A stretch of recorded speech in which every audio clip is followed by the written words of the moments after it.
Good evening সকলকে, নমস্কার, আসসালামু আলাইকুম। লঙ্কা যে বিষয়টা নিয়ে আলোচনা করবো সেটা হলো, আমি গতকালকে দেখতে পেয়েছি যে TBSC, Tripura board of secondary education, TBSC সকল ধরনের ফি, তাদের যে পুরানো স্ট্রাকচার ছিল, ফি স্ট্রাকচার ছিল, সেগুলিকে তারা বর্ধিত করেছে। যেমন পুরনো মাধ্যমিক পরীক্ষা যারা আমরা ফি দেই, এক্সাম ফি দেই, পুরনো যে ফি ছিল সেটা 120 টাকা ছিল। যারা আমরা 12-এর ফাইনাল এক্সাম দিই, বোর্ডের এক্সাম যেটা, সেটা 150 টাকা ছিল। এখন নতুন যে ফিটা, সেই ফিটা করেছে, যেটা মাধ্যমিকে 120 টাকা ছিল সেটা করেছে 300 টাকা, যেটা 150 টাকা ছিল 12-এর সেটা করেছে 400 টাকা, মানে প্রায় আড়াই গুণ থেকে বেশি, 3 গুণের কাছাকাছি। আজকের দিনে সবকিছু মূল্য বৃদ্ধি পেয়েছে, এটা আমরা সকলে জানি। তা সত্যি কথা যে হয়তো একটা টিচার একটা খাতা কাটলে যেই টাকা পাওয়ার কথা সেই টাকাও পায় না, তাই টিচাররা অনেক সময় অনীহা প্রকাশ করে, হতে পারে এটা সত্যি কথা। কিন্তু তার জন্য 3 গুণ বৃদ্ধি, সেটা মনে হয় না ঠিক হয়েছে। কারণ 120 টাকারটা 300 টাকা, হয়তো টিবিএসসির যিনি প্রমুখ আছেন, চেয়ারম্যান সাহেব আছেন, ওনার কিচ্ছু আসা যায় না, কারণ উনি মাইনে 1 লাখ টাকার উপরে পায়। কিন্তু একজন সাধারণ গ্রামবাসী যারা, তাদের কাছে সেটা অনেক বিষয়, অনেক বড় ব্যাপার। কারণ গ্রাম অঞ্চলের আয় 3 গুণ বৃদ্ধি পায়নি। 120 টাকাটা 300 টাকা দেবে, তার জন্য আয়ত বর্ধিত লাগবে, কিন্তু সেটা হয়নি।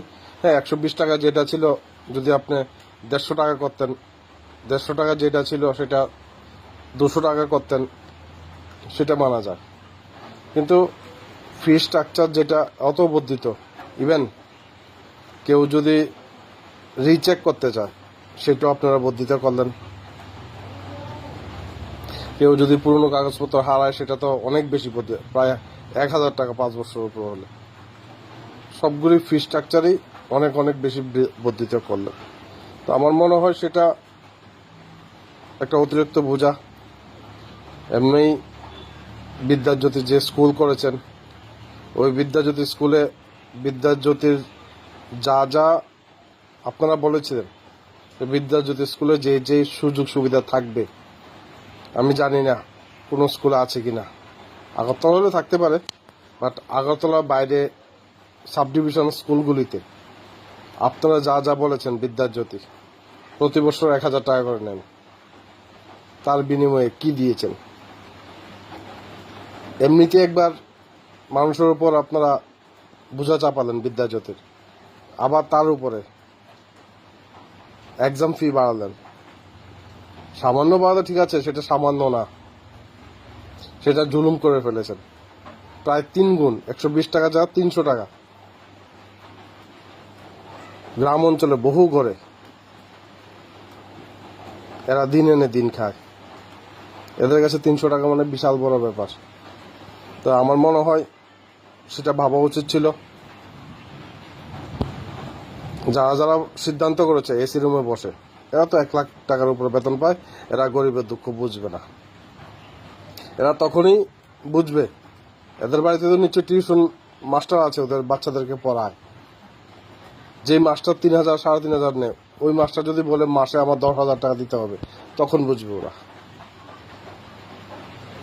যে যখন ওদের বাড়িতে টিউশন মাস্টার 3 গুণ বৃদ্ধি করবে টিউশন ফি, তখনই ওরা বুঝবে, এছাড়া ওরা বুঝবে না।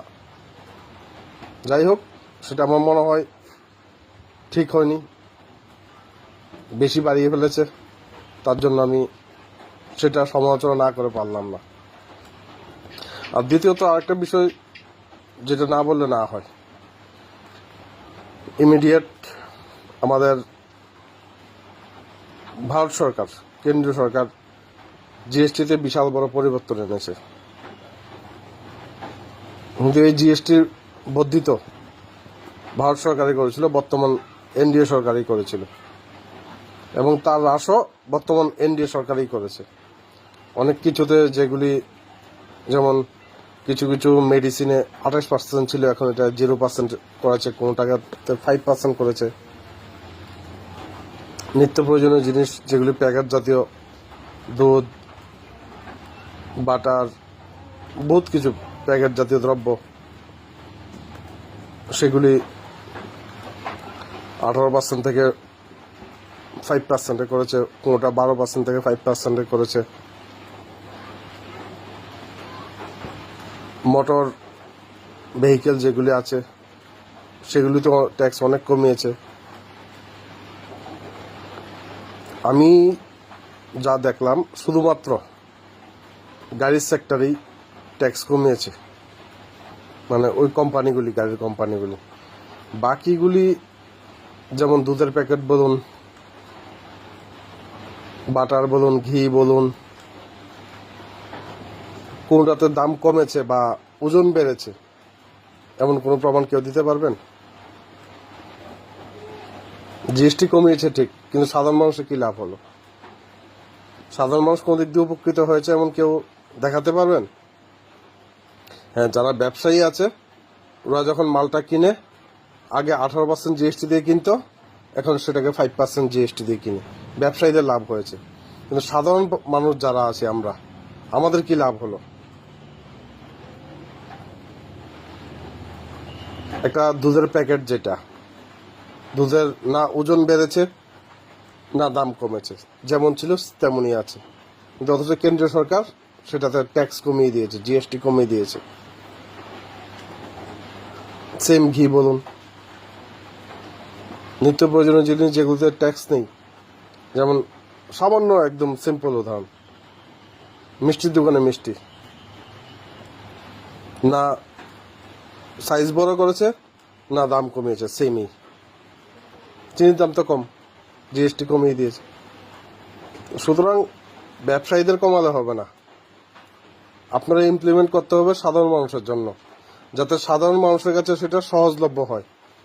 হয় দাম কমুক, না হয় ওজন বাড়ুক, একটাও হয়নি। শুধুমাত্র আমি যতটুকু দেখলাম বিমা সেক্টরে একটু কমেছে, সিমেন্টও কমেনি এখনো, অথচ সিমেন্টও 5%, 28% ছিল আগে, এখন 18% করেছে, কিন্তু না ওজন বেড়েছে না দাম কমেছে, সেম দামই রয়ে গেছে। তো যারা ব্যবসায়ী আছে তারা কিন্তু কেনার সময় এখন ট্যাক্সটা কম দিয়ে কিনে, কিন্তু সাধারণ মানুষ থেকে সেম দামে নিচ্ছে। সুতরাং সেই জিনিসটাও লক্ষ্য করা সরকারের কর্তব্য। যারা আমি বহু দেখেছি, বর্তমান সরকারের শাসক দলের মন্ত্রীরা, বিধায়করা জিএসটি নিয়ে নিয়ে বাজারে ঘুরছে, ডাকডুল পিটাচ্ছেন আপনারা, ভালো কথা, ব্যবসায়ীদের সুবিধা হয়েছে, আমিও জানি। ব্যবসায়ীরা এখন জিএসটি কম দিয়েই কিনে, কিন্তু সাধারণ মানুষের কাছে এখনো সেই কমটা সুবিধা আসেনি। ওই জিনিসটা আপনারা একবার দেখেন। আর সর্বশেষ যেটা বলবো, আজকে ভিডিও করার উদ্দেশ্য ছিল TPSC board, Tripura board of secondary education যে ফি বর্ধিত করেছে, সেটা আমার কাছে ঠিক মনে হয়নি। কারণ অতটা বর্ধিত ঠিক মনে হয়নি, কারণ গ্রাম অঞ্চলের ইনকাম ততটা বৃদ্ধি পায়নি, 3 গুণ বৃদ্ধি পায়নি, কিন্তু নিত্য প্রয়োজনীয় জিনিস যা আছে সব কিছুর দাম বৃদ্ধি পেয়েছে। নমস্কার।